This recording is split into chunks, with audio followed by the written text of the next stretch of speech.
Okay, so hi everyone, it's Laura Kyttanen here, and I'm founder of Lady Boss Mamas.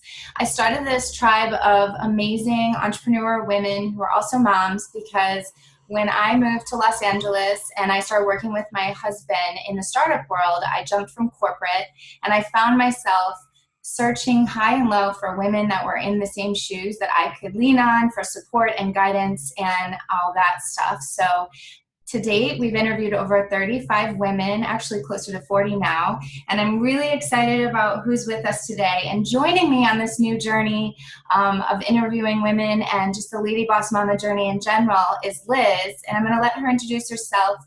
But before I do, I should probably say that I have a 2-year-old, Aiden, and he is going through some toddler tantrum stages. And we are trying to potty train. So that's where I'm at in mama life. So Liz, why don't you introduce yourself?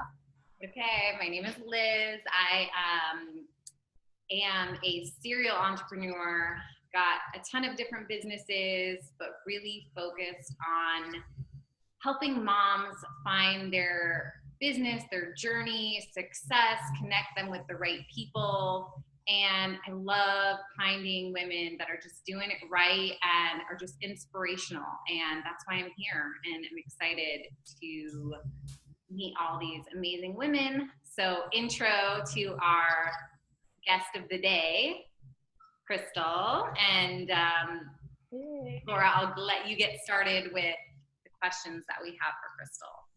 Well, Kristel, why don't you just give a short background about yourself and how you got started and what you do, and then all about your kiddos real quick.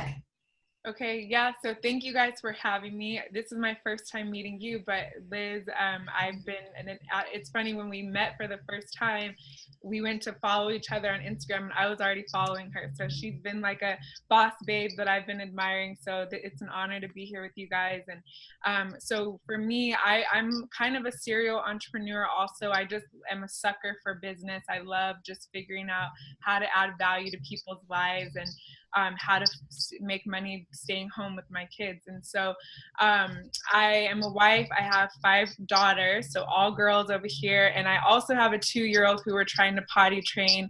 And it's, she's at the point where she says, I have to go pee, and that means it's already in the diaper. So we're getting there. Okay, that's the first.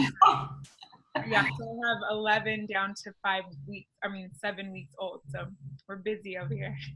Wow. Well, our theme of the month is creativity, and it sounds like you juggle quite a lot. So I checked you out. I did a little bit of social stalking, and I became a very quick mom. You became a very quick mom crush of mine. You have so much going on, and you are just beautiful. And I say that with the you in the middle on purpose, because I think that's like your tagline or something.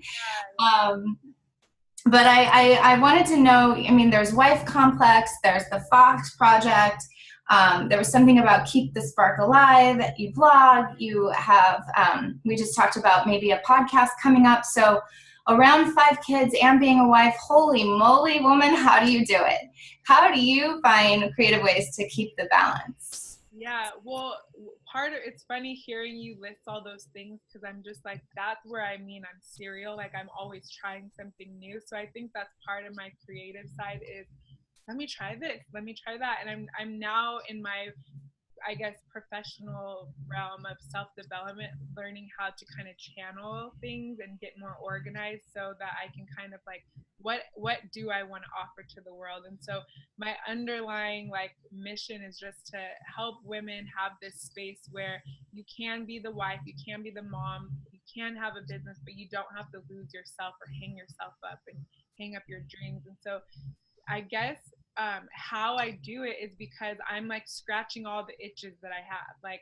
I want to not lose myself, so I'm constantly doing the things that help me not do that. And then anytime I love what I'm doing, I share it, and that just becomes a blog, or it becomes a podcast, or it becomes speaking as a guest somewhere, or different things. But really, it's just me out here like I have my daughter in front of the TV, my husband's downstairs, but he's got a call. I'm like, oh, why do you have a call at 1? I have a call at 1. So we're like, let's just hope she doesn't come. So she'll probably come up to me, even though he's right by there. She'll probably come here if she needs me, but I got her food there. She's got her TV.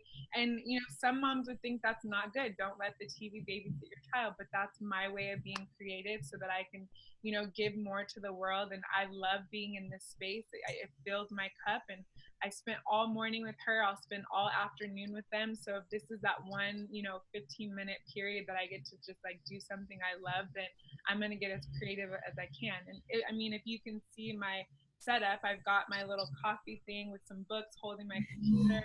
You know, like creativeness is all around. It's like my motto is just find a way to get it done. If you want to get it done, like just get it done. And you'll be surprised at how creative you can be in doing that when you want to do something. Absolutely. I know you said a lot there. I think for me, I wanted to learn a little bit more. So are you still actively working on the Fox project? Is that something that you're... Yeah, yes and no. So I did my trial run of Fox Project and it didn't have a name. And then I did round 2 and I named it Fox Project. And then from that, I'm now in this season of just how can I dial in, how can I dig deeper, make it better. And so I'm possibly going to, when it comes back, it's going to be an event. Like I'm working on an event for the new year. So I haven't decided if I'm going to keep the Fox Project going as an online course or if it'll be like a workshop in like a one-day series in person. So it's, yes, the Fox Project, what it's all about is just teaching women how they can have it all. I believe it's mindset, it's vision, it's planning. Like those are like my 3, I think, like core beliefs. Like you have to have those 3 things. And if you have those, you can do anything. So I just kind of realized that not everybody has the vision and the mindset and the planning that it takes. And so teaching them how to like dial into those areas can change their life to be able to manage to give an example, you know, my vision is that I want to have business. So I look at my week at a glance and I know like earlier I had to do my shopping at a certain time. I had to cook dinner at a certain time. Because if I wait till dinner time to think about dinner, which I do that too, like I fall short all the time. But you know, when I'm at my best, it's because I already went to the store, I've already cooked dinner, so I know tonight when it's time for soccer and we have karate and all the different things. There's a space for everything in our calendar, and it starts with like seeing the bigger picture and then backtracking it. So it's little things like that, like just teaching women, which I realize not everybody realizes that's what it takes to get it done. So yes, the Fox Project will stay alive. I just don't know what way it's going to be given because I'm just kind of feeling out. But I love online things because it's so hard to get in person, and I want to be able to reach women that aren't local also. So then how would you define creativity? Like, what does it mean to you? So it's interesting because I think I blogged about this or I talked about it. I can't remember where it's at, but I had this aha moment recently where I realized that I used to always hold on to the story that I'm not creative. I used to think that I wasn't a creative person. That's not my thing. But then it was interesting because from people on like my Instagram and just wherever, they'd be like, you're so creative, or talk to Kristel, she's so creative. I'm like, what is this that people are telling me? So when I really stopped and listened, I believe that creativity is in all of us.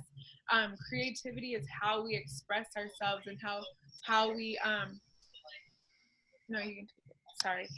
It's how we express ourselves when we're in our zone of genius. And so how I would define it is knowing kind of where your passion is and where your purpose and your zone of genius and giving that to the world. So that it can look like anything, where I used to think creativity was just like being an artist or like, you know, things that are more like naturally creative. But I think creativity looks different for all of us, and we all have that, but we have to find how to tap into what does that look like for us. That's really interesting. So would you say that there are things that are harder for you to be creative? And what are those things? Do you then try to way to outsource or delegate those things, or like what does it look like for you? Yeah, I'm a huge believer of hiring out or asking for help for everything that I'm not good at. So my goal for myself, for example, I'm good at speaking. I essentially want to just travel and speak on stages and do online things. So my zone of genius is speaking, inspiring, motivating, like just pouring my mouth, basically, like just speaking.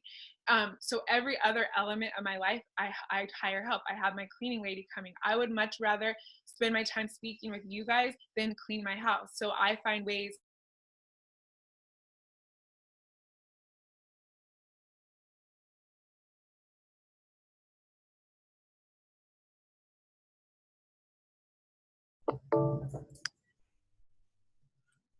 That's crazy.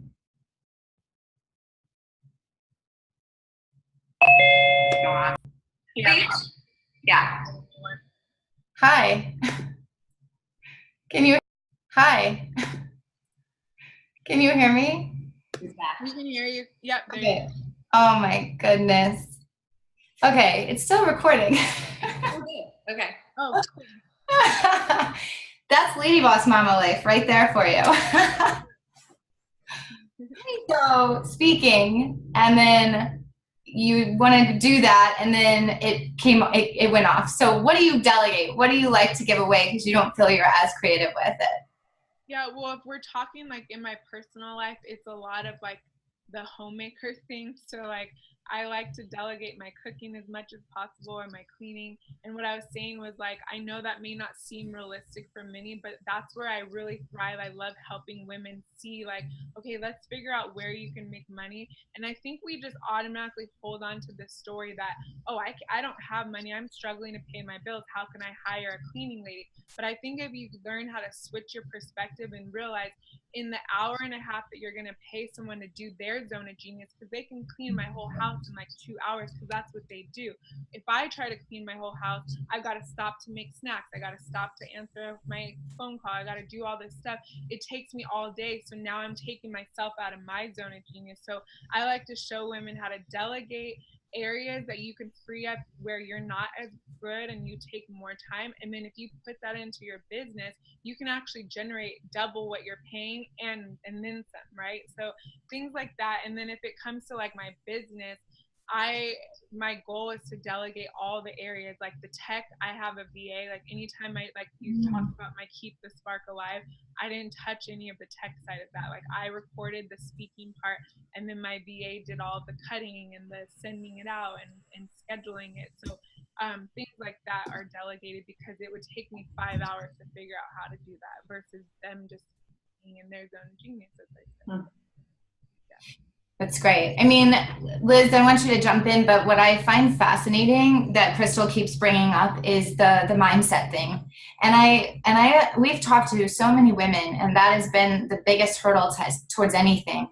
You know, it's like if you believe you aren't going to make money, or you keep thinking you are financially unstable, then that's what's going to keep happening. But if you think differently and you think, I am gonna make money, or the money is coming to me, or whatever your mindset shift needs to be, it's really powerful. And I think if that's one thing I could just say to everyone is just really think about your mindset, and that can really have an impact to anything creatively speaking, you know? It's everything. It's Our everything. is really the only thing that separates us because we're all equal and we're all capable of doing amazing things, but it's how you manage your mind 100%. Yeah. Love it. I love it. So I'm going to shift gears just a little bit, and I have an advantage because Kristel's my neighbor. We're literally 10 houses down the street from each other. But if you go onto Kristel's Instagram, there's beautiful photos, and there's beautiful photos of her kids, and then there's some photos that are a little sexy. And this, you gotta like sex because you have 5 kids.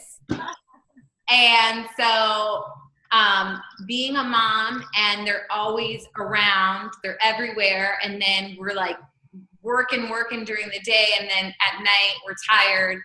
But what's the like one piece of advice you would give to moms, women on how to find the time to give your man attention. Because we all know men are simple. They just want attention.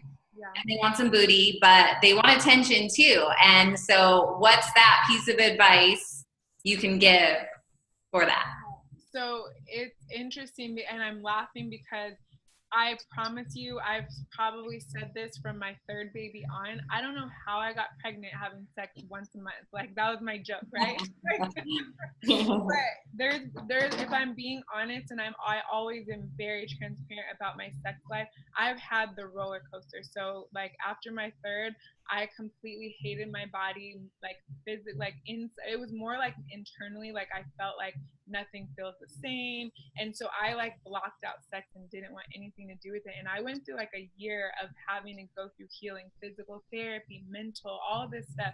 So I've been from the highs to the lows. And yes, I have all these kids, but we just, I guess, must get it in on those special days that it happens. But to answer the one thing, I know it, like I wouldn't necessarily have this conversation with my husband, but it's planning. It's literally planning. Like I have to pencil in, just like I'm penciling in dinner and just like I'm penciling in karate and like whatever interviews and stuff. I have to remember, like, and that's why I color coordinate my calendar, and I plan it at a week in advance.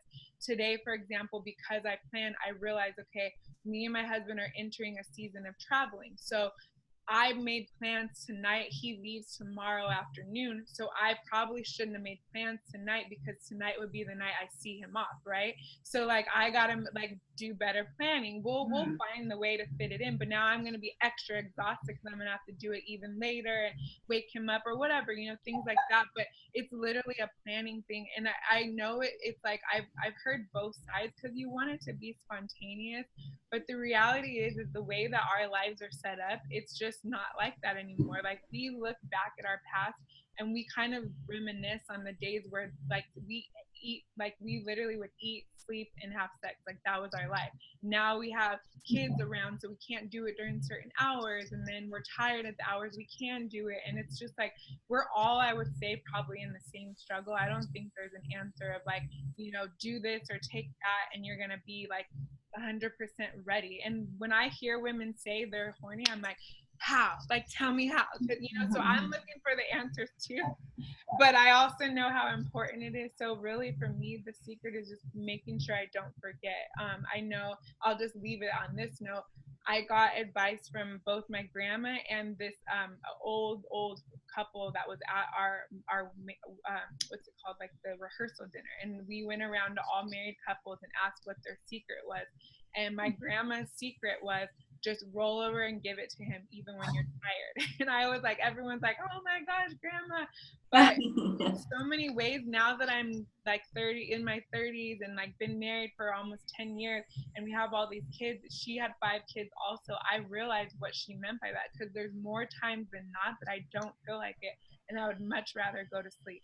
But I keep that in my head. So the other couple said, she doesn't let 2 days go by. So if she's let 2 days go by where she hasn't gotten in, then she's making sure that third day. And that, I see your face, like that's me too. Can it be 2 weeks?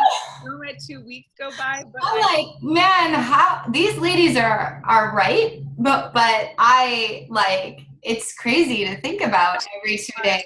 Yeah, but you know, I mean, honestly, and I think if I can like end it on this, I know I said I would end it on that, but one thing I'm thinking about as we're laughing at it is communication is where it's at. Like I actually talked to my husband about it, and I told him like, look, it has nothing to do with you.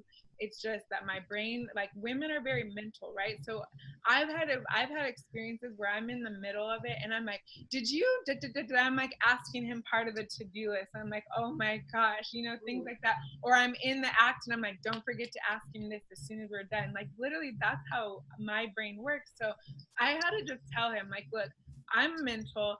if my mind isn't eased a little bit, or if you don't give me time to get in the mood, I'm probably not going to be very proactive in our sex life. And I don't know when that'll ever change. Maybe it won't be until our kids are older, but you got to just work with me. So I just told him, like, you're going to have to be the initiator most of the time. And I try to remember to initiate my own times too, but at least I communicated so he knows it's not like it's him or there's something wrong. It's just more like that's just the season we're in. So I think if you're having issues in that area, you at least have to talk about it.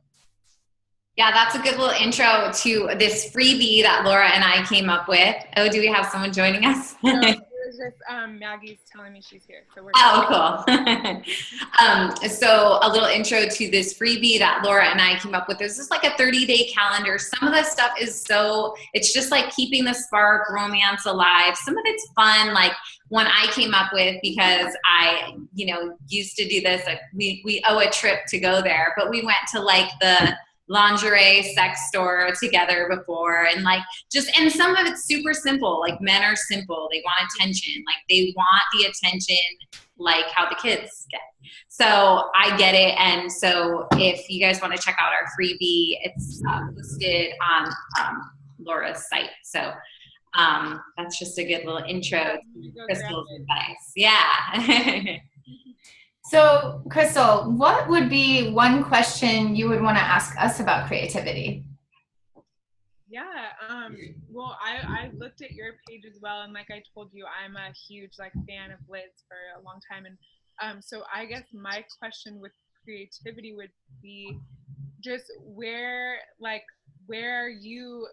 do you feel like is your biggest challenge? Because I think that from the outside looking in, we're all looking at each other probably like, dang, she's got it going on, she's doing all this stuff. And I looked at your page and thought the same thing. And I look at Liz and I'm like, she's got this and that and this and that. So where do you guys struggle? What is the areas that you're challenged in? Everywhere. I'm gonna jump there. Everywhere. If my sex life is good, my kids are in front of the TV, or if and I'm cutting out screen time now for my son, and then so I give and take. Like Laura asked me about balance last week. I'm like, it doesn't exist for me. I get up at 5 a.m, I go to the gym, I get an hour of me time, and that's the only balance I have right now. And I feel like that will change when my kids get older. I feel like when they're, 11, 12, and they're more independent. But right now, this is just my season. I have a 3-year-old that I have to chase after constantly, and it's not going to be like that forever. So I really don't care. So I make it work and get one thing off the to-do list a day or none. And I have to be okay with that. Yeah, I love it. Yeah. I mean, I went live today on my channel and I talked a little bit about it. I think right now I've always prioritized self-care, like fitness and taking care of myself. And it has been last on my list for months. And that really, it's really impacting me. So I would love to see that, it's just, but then I hear Liz and I'm like, you know what, go easy on yourself. Cause I've got a lot going on. And if for this season, fitness isn't on the top of the list, but other things I'm managing are working really well, then I also have to kind of realize, well, you can't have it all. You've got to cut out certain things. So, I'm trying to find creative ways to fit in, even if it means 5-minute meditation in the morning or whatever it can be.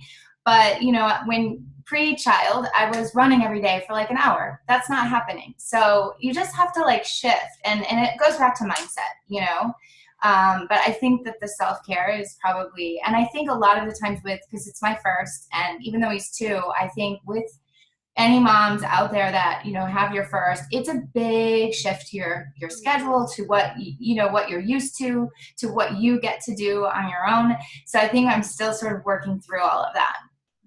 Yeah. Even with having 5, people are like, which one put you over? I'm the first. Because it's the biggest change I ever experienced, giving up most of yourself to take care of a child. So I hear you. I mean, it's so hard becoming a mom in that way, but it's the best thing ever. Okay, well, this has been really great. I've enjoyed getting to know you, and I'm sure everybody else will too from Lady Boss Mamas. I just want to, before I close, I just want to ask you, you've talked to millions of women. You also know what being a mom and having a business is like. So if there was one topic that we covered in Lady Boss Mamas, what would you say we should cover? I mean, I guess like we touched on today, it's mindset because here's the thing, you can Google, you can go to Kristel, to Liz, to Laura, to anybody, to you can like look for the tools and like the systems, it's everywhere. But if you don't have the mindset and the grit to like make it happen and follow through, then like that's what people are missing. And I think we're like, I found this about myself, I'm a junkie for information, but I wasn't applying anything I was learning. So once I just buckled down and stopped looking for the next program to buy and the next this and the next that, and just stopped where I was and applied what I was actually learning, I realized that knowledge isn't power unless you apply it. So really just helping women realize that your mindset, like we've talked about today, is everything for every aspect of your life. So, yeah. Great. Well, thank you so much. And thank you all for listening. We do this weekly, and we are going to post this live on Instagram, on TV, and then in the future, hopefully have a podcast. So until next time, thank you, everyone. Guys. Thank you.